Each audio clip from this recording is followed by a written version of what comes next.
everyone, my name is Lowko, and welcome to some more StarCraft 2 Legacy of the Void. Today I got another Protoss versus Terrand for you. In this particular match, I want to be talking about my progression so far with playing Protoss. Now, this particular game, we are playing on the Ruins of Endion, and it's one of the new maps that got introduced in the new patch. My opponent decides to ask what race I am playing. I decide to tell him random. Some of you may think that's a bit of a jerk move. I mean, I kind of think it is a little, but I mean, the fact of the matter is that my Protoss is probably my weakest race right now. Even though we're still, like, you know, winning and beating top master level players, I feel like I shouldn't be really giving them any kind of unnecessary advantages, in particular when I am indeed playing random. So in this particular map, or on this particular map rather, you can only spawn vertically or horizontally from your opponent. It's never going to be cross position, which is honestly a little bit weird. I have a very hard time, like if you have a quick look at the map design here, to actually take a third base. I mean, in this particular case, we'll use a little bit of a cheat here. My opponent is spawning vertically from me, which means that in this particular match, I will, like, no matter what, have to expand towards my opponent. Like, either of the third base options that I got available are expanding towards my third, or towards my opponent. So, for that very reason, oftentimes I find myself in a bit of a dire scenario to go for a 2-base all-in. Now, as you may be aware, I have been playing a lot of, like, Adept kind of styles. I really enjoy going for the Adept all-ins off of 2 bases for the simple reason that A, it's very, very powerful, and B, it's actually pretty difficult because there's so many different kinds of variations. So I feel like I've been improving quite a lot in that regard. I feel like I've actually been making some progress. At first, when I was first going for it, I would basically just go for the absolutely fastest Twilight Council, chrono boost out the Adept upgrade, put down 8 gateways, and push out from there. Now, we've been making quite a bit of progress as far as strategy goes, and I think where we're at currently is basically like the safest all-round style when it comes to playing this 2-base all-in that still is like not cutting too many corners either, because if you cut too many corners, sometimes you will just end up falling absolutely randomly. So a couple things, for example, right? If they go for Widowmine drops, you'll need some sort of observer. If they go for example, a Liberator harass, you will need to have the gas available to also actually get some Stalkers going so you can actually deal with it.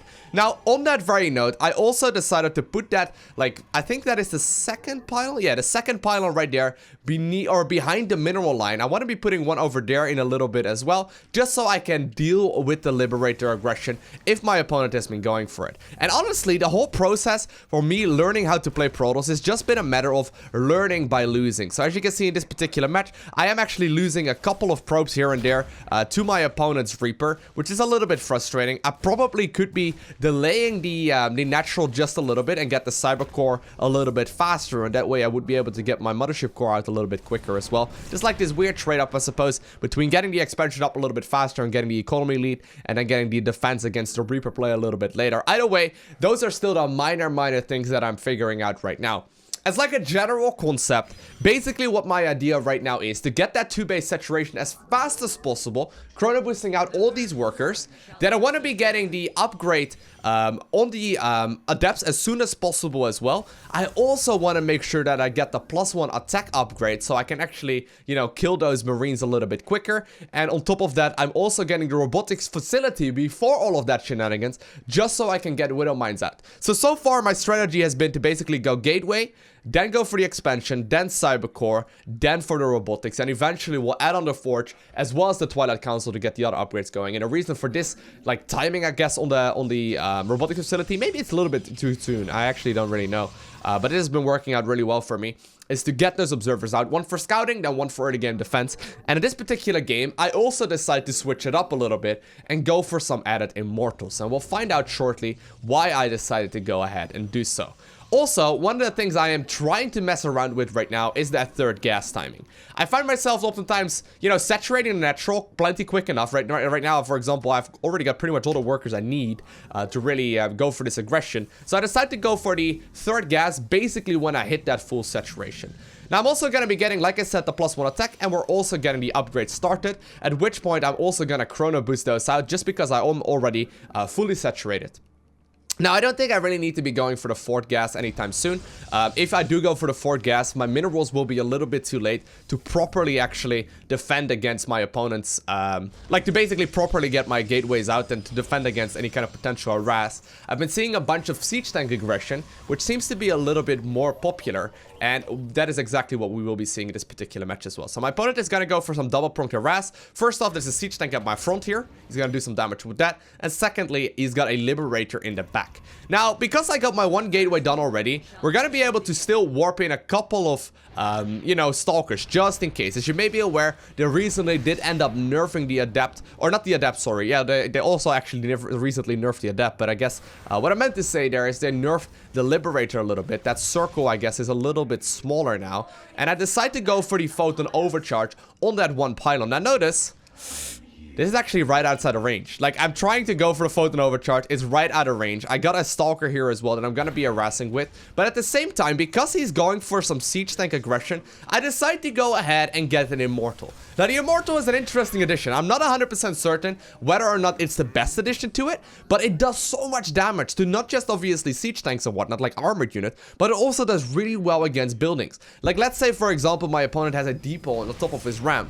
I can actually quite easily deal with that. Like, I can quite easily deal with that aggression.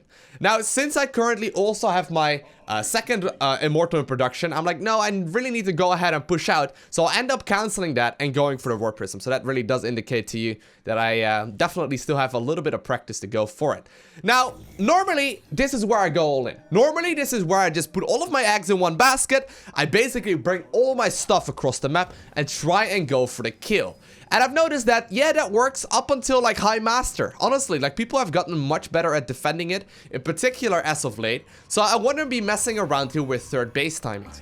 And even though on this particular map, it's very difficult to take a 3rd base, I decide to take it right as I am moving out as well. So notice my Warp Prism is a little bit late. I managed to get an Immortal in between. Also upgrading to +2 attack, rather than just fully going all in, right? Remember, like a couple weeks ago, I would just basically put down the 8 gateways as soon as possible and go from there. Now, this is a little bit scary here.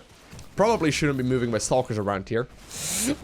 Do get that final hit off though, but here the aggression does start happening. So I still do go for at least a little bit of aggression. I won't be able to afford nearly as many units as I normally can, but I'm gonna go ahead and just see how much damage I can do.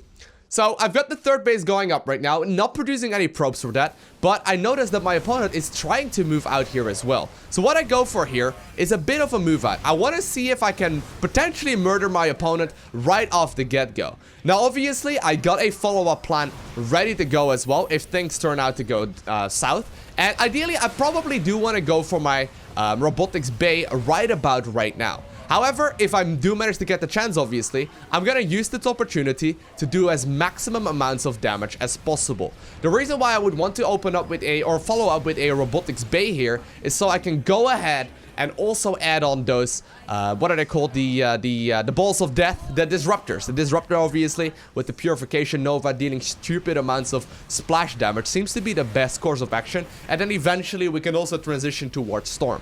Now, honestly, in most of the games, people are not used to the amount of adepts you can get out of this timing with +1 attack and with the adept upgrade. So oftentimes I do just simply add on or end up winning the game and actually have some of the highest win rates in like all matchups in Protoss versus Terrand, just by playing the same style over and over and over again and learning from my losses by just playing a little bit more defensively in the next ones. So this particular match, I end up getting a relatively easy victory while still transitioning, well, I should be transitioning towards Robotics Bay, while still having that 3rd base up, while still having more upgrades than just a +1 attack, and while still like trying to improve on my, you know, skill level right now in the Protoss versus Terran matchup. So while I am still playing the exact same style, right, with the adept heavy focus, I'm trying out some different variations and trying to figure out what is going to be best in certain situations. So in this particular match, like I said, the 3rd gas timing, +2 attack, the transition towards the 3rd base,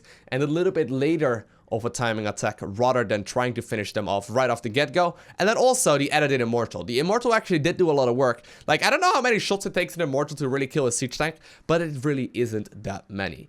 Either way though, I hope you enjoyed this little bit of an update on my current state with Protoss. I find it rather difficult to like really make really solid videos about Protoss, because honestly most of the games look very similar, but at the very least I hope this gave you a little bit more insight in my current playstyle when it comes to the Protoss pieces. So I want to thank you all for watching. Have an amazing day. Do not forget to smile, alright? And I'll see you in the next one.